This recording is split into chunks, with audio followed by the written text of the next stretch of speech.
আজ আপনাদের সাথে আবারও নিয়ে হাজির হয়ে গেলাম নো ফেল ফুলকো ফুলকো চিতই পিঠা।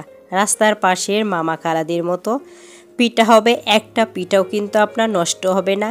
যেভাবে আমি বানিয়েছি ফুলকো ফুলকো আপনারা কিন্তু এভাবেই বানিয়ে নিতে পারবেন। তো যারা কখনো পিঠা বানায় আশা করি তারাও পিঠা বানাতে ব্যর্থ হবে না। পিঠা বানানোর জন্য এখানে আমি বাজারের কেনা আতপ চালের গুঁড়াটা ব্যবহার করতেছি।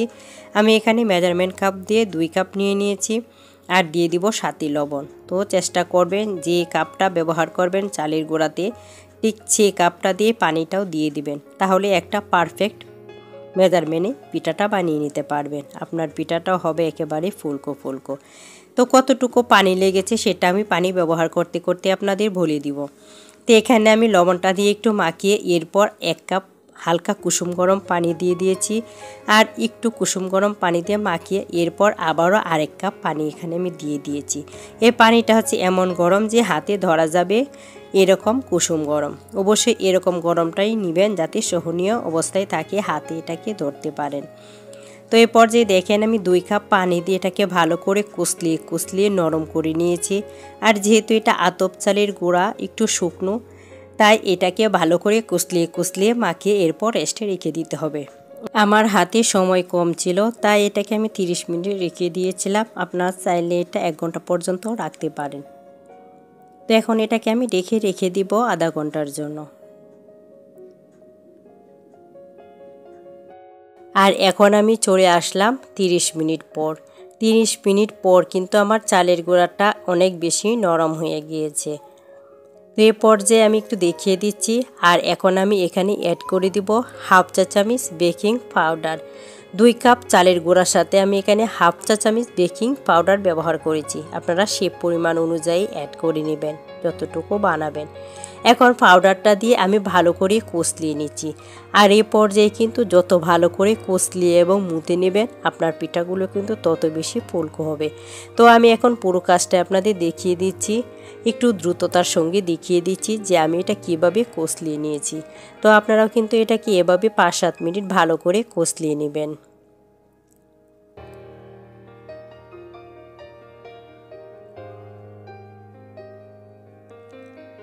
এখন আমি এখানে অ্যাড করে দিচ্ছি আরও কিছুটা পানি। এটাও কিন্তু হালকা কুসুম গরম পানি। তো অল্প অল্প পানি দিয়ে আমি পুরো পানিটা এখানে দিয়ে দিব।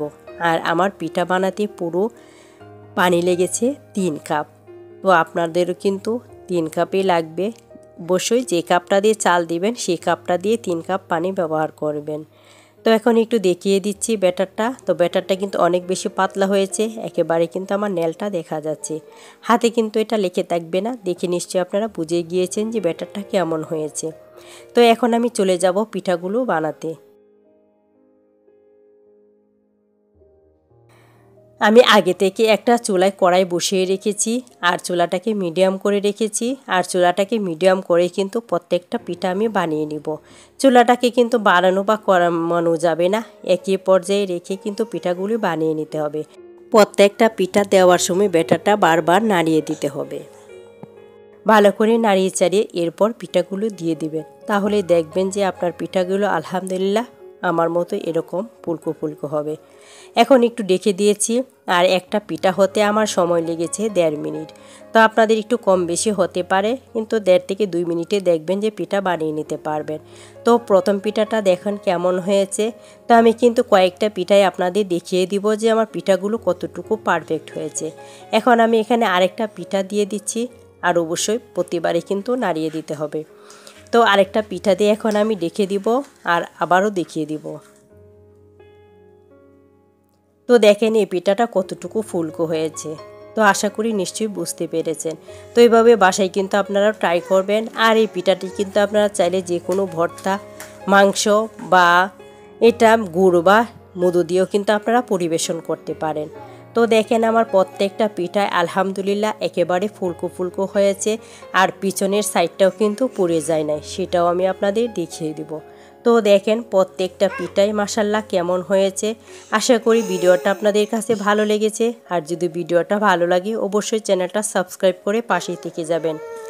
পাশে থাকা বেল আইকনটা প্রেস করে রাখবেন, এতে করে প্রথম নোটিফিকেশনটা আপনার কাছেই চলে যাবে।